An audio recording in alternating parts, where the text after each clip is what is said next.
నమస్తే ఎడ్యుకేషన్ ఛానల్కి స్వాగతం. ఈఎంఆర్ఎస్ 2025 స్టాఫ్ సెలక్షన్ ఎగ్జామ్ ఏదైతే టైర్ 1 ఎగ్జామ్ సంబంధించి మనకు కట్ ఆఫ్ రావడం జరిగింది. అలాగే టైర్ 2 కోసం షార్ట్ లిస్ట్ కూడా రావడం జరిగింది. దాంట్లో ఎవరైతే షార్ట్ లిస్టెడ్ అయ్యారో, ఎవరైతే క్వాలిఫైడ్ అయ్యారో టైర్ 2కి దానికి సంబంధించి ఎగ్జామ్ డేట్స్ అనేటువంటిది రావడం జరిగింది. దాంతోపాటుగా సిటీ ఇంటిమేషన్ కూడా అనేటువంటిది రావడం జరిగింది. అది ఎలా చెక్ చేసుకోవాలనేటువంటి దీంట్లో చూపిస్తూ, అలాగే డేట్స్ ఏ ఎగ్జామ్ ఏ రోజున ఉందని కూడా చెప్పడం జరుగుతుంది. దాంతోపాటుగా దీంట్లో మీకు పీజీటీ, టీజీటీ ఏవైతే మీరు అప్లై చేస్తున్నారో జాబ్స్‌కి వాటికి సంబంధించినటువంటి సిలబస్ ఏ విధంగా ఉంటుంది, అలాగే ఎగ్జామ్ ప్యాటర్న్ ఏ విధంగా ఉంటుందనేది కూడా ఇక్కడ చూపించడం జరుగుతుంది. కాబట్టి ఎక్కడ స్కిప్ చేయకుండా చివరిదాకా చూడండి.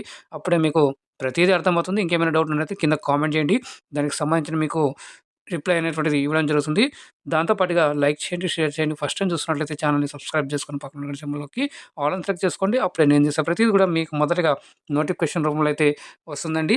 టెస్ట్‌కి అయితే ఒకటి పబ్లిక్ నోటీస్ అయితే రావడం జరిగింది. 3/3/2026 సంబంధించి.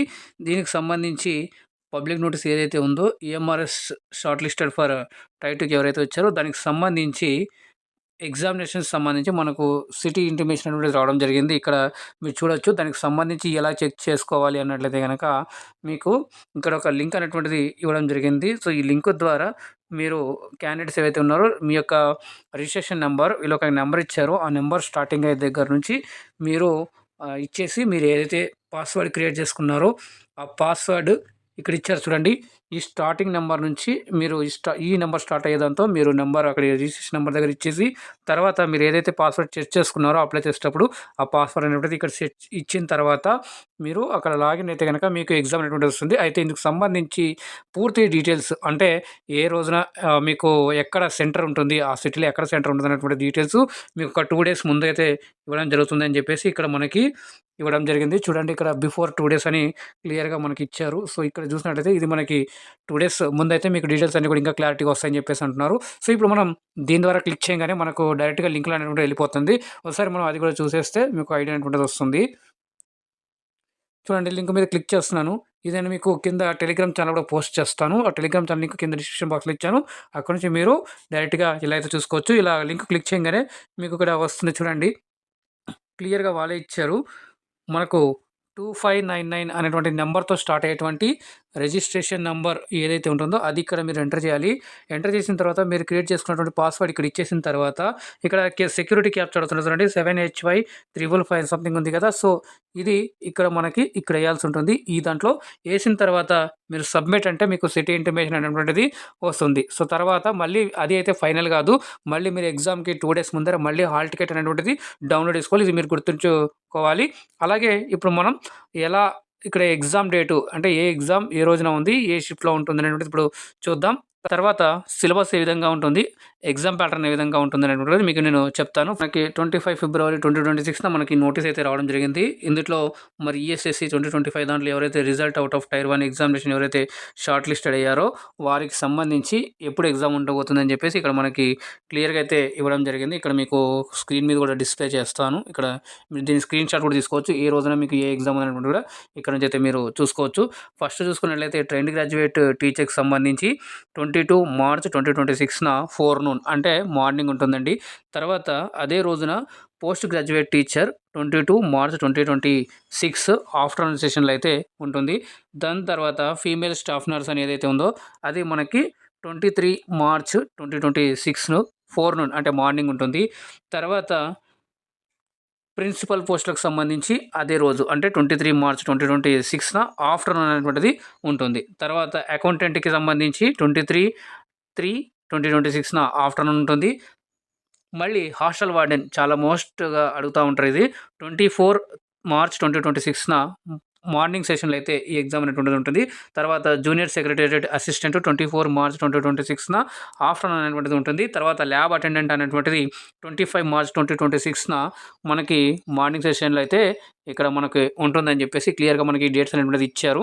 సో, ఇది మీరు ఒకసారి చూసుకోగలరు. నేను టెలిగ్రామ్ ఛానల్‌లో కూడా ఇది పోస్ట్ చేస్తాను. అక్కడి నుంచి మీరు డౌన్‌లోడ్ చేసుకొని మీ యొక్క ఫ్యూచర్ పర్పస్‌కి అయితే చూసుకోవచ్చు అని చెప్పేసి నేను తెలియజేసుకుంటాను.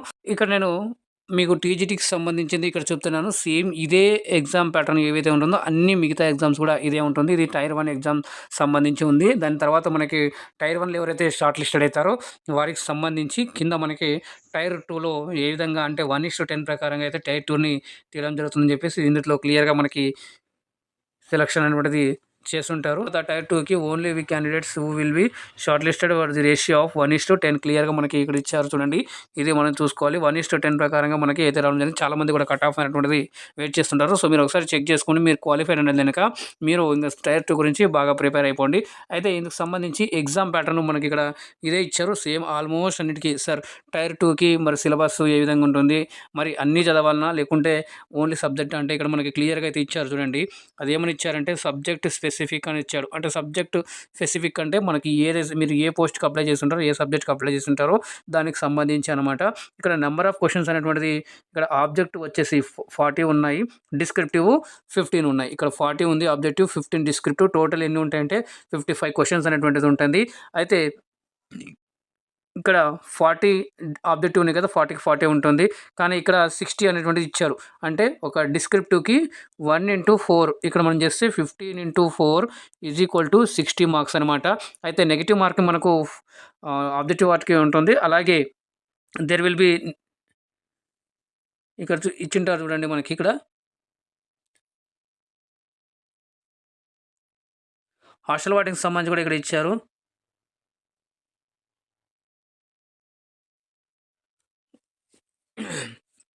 తర్వాత మనకి టైమింగ్ కూడా అనేటువంటిది ఇక్కడ ఇచ్చారు. టోటల్‌గా 100 మార్క్స్ అనేటువంటిది తీసుకోవడం జరుగుతుంది. టైమింగ్ వచ్చేసి 3 అవర్స్ అనమాట. సేమ్ ఇదే అన్నిటికి ఎగ్జామ్స్ కూడా అంటే ప్రిన్సిపల్ కావచ్చు, అలాగే అయితే పీజీటీ కావచ్చు, టీజీటీ కావచ్చు, హాస్టల్ వార్డెన్ కావచ్చు, అకౌంటెంట్ కావచ్చు, ఫీమేల్ స్టాఫ్ నర్స్ కావచ్చు, అలాగే ల్యాబ్ అటెండెంట్ కావచ్చు, అకౌంటెంట్ కావచ్చు, ఇవన్నిటి కూడా సేమ్ ఇదే ప్యాటర్నే ఉంటుంది. అంటే టోటల్ 100 మార్క్స్ ఉంటుంది. అందులో 40 మార్క్స్ ఆబ్జెక్టివ్ 40 క్వెషన్స్ ఉంటాయి. అలాగే 15 క్వెషన్స్ డిస్క్రిప్టివ్‌లో ఉంటాయి. అది మీరు ఆన్సర్ రైటింగ్ అనేటువంటిది రాయాల్సి ఉంటుంది. అయితే 60 మార్క్స్ కన్సిడర్ చేస్తారు. తర్వాత ఇది 40 + 60 = 100 మార్క్స్ ఉంటుంది. తర్వాత ఫర్దర్‌గా మళ్ళీ ఉంటుందని చెప్పేసి ఇచ్చారు. ఈ విధంగా మనకి ఎగ్జామ్ ప్యాటర్న్ అనేటువంటిది ఉంటుంది. అయితే ఆన్సర్ రైటింగ్ ఉంటుంది కదా! సో డిస్క్రిప్టివ్ రైటింగ్‌ని ఎలా చేయాలి, డిస్క్రిప్టివ్ వాటికి ఎలా చేయాలి అంటే గనక మనకి ఒక ఇదనేటువంటిది ఉంటుంది. దాంట్లో మనం చూసుకున్నట్లయితే గనక సో క్లియారిటీ ఉండాలనమాట. ఆన్సరు మనకి ఎగ్జాక్ట్ ఉండాలి. సో మీరు ఒక 3 పాయింట్స్ గుర్తుపెట్టుకోండి. మీరు ఆన్సర్‌ని ఒక 3 పార్ట్స్‌గా డివైడ్ చేసుకుంటే గనక చాలా బావుంటుంది. అందుట్లో ఫస్ట్ వచ్చేసి మనకి ఇంట్రడక్షన్ అనుకోవచ్చు. ఇంట్రడక్షను. తర్వాత మనకి బాడీ అంటే ఇక్కడ మనం కంటెంట్ అని చెప్పొచ్చండి. సో, కంటెంట్ మీరు ఏది అక్కడికి అడిగింటారో ఆ కంటెంట్ టు ద పాయింట్ క్లియర్‌గా మనం ఇవ్వాల్సి ఉంటుంది. తర్వాత కంక్లూజన్ అనేటువంటిది ఇక్కడ మనం చూసుకున్నట్లయితే గనక ఈ విధంగా మనం చేసుకున్నట్లయితే గనక అలాగే ఈ స్ట్రక్చర్ చూసుకున్నట్లయితే గనక ఆన్సర్ అనేటువంటిది కూడా మంచిగా ఉంటుంది కాబట్టి అలాగే మీరు వాడుతున్నప్పుడు కూడా స్పెల్లింగ్ మిస్టేక్స్ గానీ, స్పెల్లింగ్ ఎర్రర్స్ లేకుండా గానీ సో, మీరు కరెక్ట్‌గా వితౌట్ మిస్టేక్స్ అనేటువంటిది రాసే ప్రయత్నం అయితే చేయండి. అలాగే మీరు వర్డ్ లిమిట్ చూసుకున్నట్లయితే గనక వర్డ్ లిమిట్ 100-120 వర్డ్స్ మీరు చూసుకున్నట్లయితే కూడా ఎనఫ్ అని చెప్పేసి నేను అక్కడ అనుకుంటున్నాను. అక్కడ వాళ్ళు మీకు స్పేస్ అనేది ఇచ్చింటారు కాబట్టి ఆ స్పేస్‌లో పట్టేదంటేంత మీరు ముందుగానే డిసైడ్ చేసుకొని సో రాయాల్సి ఉంటుంది. ఇక్కడ 3 అవర్స్ కాబట్టి మీరు ఒక క్వెషన్‌కి ఇక్కడ 15 ఉన్నాయి కాబట్టి మీరు మ్యాక్స్ 8-10 మినిట్స్ చూసుకున్నట్లయితే గనక 150 మినిట్స్ అంటే ఇక్కడ మీకు 2 అవర్స్ పైనే అయిపోతుంది. సో, మిగతా ఏదైతే ఉంటో 40 మార్క్స్ ఇది 3 అవర్స్ అనేటువంటిది చూసుకోవచ్చు. సో, ఈ విధంగా మీరు టైమ్ మేనేజ్‌మెంట్ చేసుకుంటూ ఏదైతే మీరు రాయాలనుకుంటున్నారో ఆ పాయింట్స్‌ని టు ద పాయింట్‌గా క్లారిటీగా రాయాలి. అంటే వితౌట్ మిస్టేక్స్‌గా క్లారిటీగా టైమ్ మేనేజ్‌మెంట్ చేసుకుంటూ మీరు రాయాల్సిన ఉంటుంది. సో, కంటెంట్ రిలవెంట్‌గా ఉండాలి. రిపీటెడ్‌గా కాకుండా టు ద పాయింట్ ఉంటే గనక బాగా ఉంటుందని చెప్పేసి నేను ఇక్కడ మీకు ఒక సజెషన్ అయితే ఇస్తున్నాను. ఈఎంఆర్ఎస్ స్టాఫ్ సెలక్షన్ ఎగ్జామ్ 2025 అని ఉంది కదా! ఈఎస్ఎస్‌సి అని చెప్పేసి ఇక్కడ మీరు చూసుకున్నట్లయితే గనక ఇక్కడ మనకి టైర్ 1కి సంబంధించి ఇక్కడ సిలబస్ ఫర్ టైర్ 1 అని చెప్పేసి పీజీటీకి సంబంధించి నేను ఇక్కడ ఓపెన్ చేశాను. ఎలా చేయాలో ఇప్పుడు చూపిస్తాను. సో, ఇక్కడ టైర్ 2 పీజీటీస్ అని చెప్పేసి ఇచ్చారు. పీజీటీ మ్యాథమెటిక్స్ అలాగే పీజీటీ ఇక్కడ మీరు ఏ సబ్జెక్ట్‌కి అప్లై చేస్తున్నారో ఆ సబ్జెక్ట్‌కి సంబంధించి ఇక్కడ సిలబస్ అంతా కూడా ఉంటుంది. దీంట్లో ఇచ్చినటువంటి ఏదైతే ఇక్కడ చూడండి ఫిజిక్స్ అందులో ఈ టాపిక్స్ ఏవైతే ఉన్నాయో ఇవన్నీ కూడా మీరు ప్రిపేర్ అవ్వాల్సి ఉంటుంది. సో, అలాగే దాంట్లో ఆ కంటెంట్‌లలో ఆన్సర్ రైటింగ్ కూడా మీరు రోజుగా కొంచెం కొంచెం ప్రాక్టీస్ చేస్తున్నట్లయితే గనక మీ యొక్క గుడ్ హ్యాండ్ రైటింగ్‌తో ఉన్నట్లయితే గనక చాలా బాగా ఉంటుందని చెప్పేసి మంచి స్కోర్ తెచ్చుకోవచ్చు అని చెప్పేసి నేను తెలియజేస్తున్నాను. అలాగే పీజీటీ కెమిస్ట్రీ అని ఇచ్చారు. సో, ఇక్కడ మీరు చూడొచ్చు ఇలాగా ప్రతి దానికి సిలబస్ అనేటువంటిది ఇక్కడ క్లియర్‌గా మనకు ఇవ్వడం జరిగింది. ఇది మీరు మీ యొక్క సబ్జెక్ట్‌ని బట్టి మీరు ఆ సబ్జెక్టు సిలబస్ ఏదైతే ఉందో దాన్ని మీరు స్క్రీన్ షాట్ తీసుకోవచ్చు. కావాలంటే ఇది మీరు కామెంట్ చేసినట్టు కనుక ఇది కూడా నేను మీకు టెలిగ్రామ్ ఛానల్ అయితే పోస్ట్ చేస్తాను. సో లింక్ అయితే కింద డిస్క్రిప్షన్ బాక్స్‌లో ఇచ్చాను. అలాగే వాట్సాప్ ఛానల్ లింక్ కూడా ఉంటుంది. అలాగే ఫేస్‌బుక్ పేజ్ కూడా లింక్ ఉంటుంది. మీరు అక్కడి నుంచి కూడా ఫాలో అవ్వచ్చు. అలాగే ఛానల్ సపోర్ట్ చేయాలనుకున్నందుగా మీరు జాయిన్ బటన్ అనేది ఉంటుంది. జాయిన్ అని క్లిక్ చేసి మీరు యూట్యూబ్ ఛానల్ కూడా సపోర్ట్ చేయగలరండి. ఇక్కడ పీజీటీ కామర్స్ సంబంధించి మనకు సిలబస్ ఇచ్చారు. ఇలాగ ప్రతీదీ మనకి సిలబస్ అనేటువంటిది క్లియర్‌గా ఇచ్చారు. అయితే వెబ్‌సైట్‌లో ఎలా చూడాలనేది కూడా మీకు చూపిస్తాను. అంటే ఇది నేను పీజీటీ చూపించాను కాబట్టి టీజీటీ ఎలా డౌన్లోడ్ చేసుకోవాలి, అలాగే అదర్ సబ్జెక్ట్స్ కూడా ఎలా డౌన్లోడ్ చేసుకోవాలి అనేటువంటిది కూడా ఇక్కడ మీకు చూపించడం జరుగుతుంది. ఇక్కడ చూసుకున్నట్లయితే మరి ఎవరైనా హిందీకి ప్రిపేర్ అవుతున్నట్లయితే గాని సో, వాటికి సంబంధించి ఇక్కడ పీజీటీ హిందీ అని చెప్పేసి క్లియర్‌గా అయితే ఇచ్చారు. ఓకేనా? సో, ఇప్పుడు మీకు అది నేను చూపిస్తాను ఎలా చూడాలనేది. చూడండి మనం వెబ్‌సైట్‌లో ఉన్నాము. మనకి ఇక్కడ నోటిఫికేషన్ ఉంది కదా! సో, ఇక్కడ సర్వీసెస్‌లో రాగానే ఈఎస్ఎస్ 2025లో మీకు ఇక్కడ సిలబస్ అని ఉంది. సో, సిలబస్ మీద క్లిక్ చేయండి. క్లిక్ చేయంగానే ఇక్కడ చూడండి ప్రిన్సిపల్, పీజీటీ, టీజీటీ అలాగే ఇక్కడ మీకు సిలబస్ నాన్ టీచింగ్ స్టాఫ్ అని చెప్పేసి ఇచ్చారు కదా! ఈ నాన్ టీచింగ్ స్టాఫ్‌లోనే మరి ఎవరైతే ల్యాబ్ అటెండెంట్ కావచ్చు, ఎవరైతే ఫీమేల్ స్టాఫ్ నర్స్ కావచ్చు, ఎవరైతే అకౌంటెంట్ కావచ్చు వాళ్ళు పోస్ట్ చేస్తున్నారో, వాళ్ళు అప్లై చేస్తున్నారో వాళ్ళు దీని మీద క్లిక్ చేస్తే మనకి ఇక్కడ డౌన్లోడ్ అనేటువంటిది చేసుకోవచ్చు. సో, ఈ విధంగా మీరు సిలబస్‌ని ఒకసారి డౌన్లోడ్ చేసుకొని మీ యొక్క డేట్ ఎప్పుడుందో, మీ యొక్క ఎగ్జామ్ ఏ రోజు ఉందో బాగా చూసుకొని, ఆ విధంగా మీరు ప్రిపేర్ అవుతూ ఏదైతే కంటెంట్ మీరు చదువుతున్నారో ఆ కంటెంట్ మీద మీరు కొన్ని కాన్సెప్ట్స్ మీద ఆన్సర్ రైటింగ్ అనేటువంటి డైలీగా మీరు ప్రాక్టీస్ చేసినట్లయితే గనక సో, అది మీకు మంచి స్కోర్ తెచ్చే అవకాశం అయితే ఉంది. సో, ఇప్పుడు మీరు షార్ట్ లిస్టెడ్ ఫర్ టైర్ 2 కాబట్టి మీ అందరికీ కూడా ఛానల్ తరపు నుంచి ఆల్ ది బెస్ట్ అండి. అందరూ కూడా బాగా రాయాలని చెప్పేసి తెలియజేసుకుంటూ మీకు ఈ ఇన్ఫర్మేషన్ యూస్‌ఫుల్ అయిందని అనుకుంటున్నాను. లైక్ చేయండి, షేర్ చేయండి. ఫస్ట్ టైం చూస్తున్నట్లయితే ఛానల్‌ని సబ్స్క్రైబ్ చేసుకొని పక్కన ఉన్న గంట సింబల్‌కి ఆల్ అని సెలెక్ట్ చేసుకోండి. అప్పుడు నేను చేసే ప్రతిదీ కూడా మీకు మొదటగా నోటిఫికేషన్ రూపంలో అయితే వస్తుందండి. ఛానల్‌ని ఎవరైనా సపోర్ట్ చేయాలనుకునేందుకు యూట్యూబ్ ఛానల్‌కి కింద మీకు జాయిన్ బటన్ దగ్గర కనిపిస్తూ ఉంటుంది. అక్కడ జాయిన్ అయ్యి మీ ఛానల్‌ని సపోర్ట్ చేయగలరని చెప్పేసి తెలియజేసుకుంటూ మళ్ళీ కలుద్దాం మరొక అప్డేట్ వీడియోతో. అందాక ధన్యవాదాలు. జై హింద్.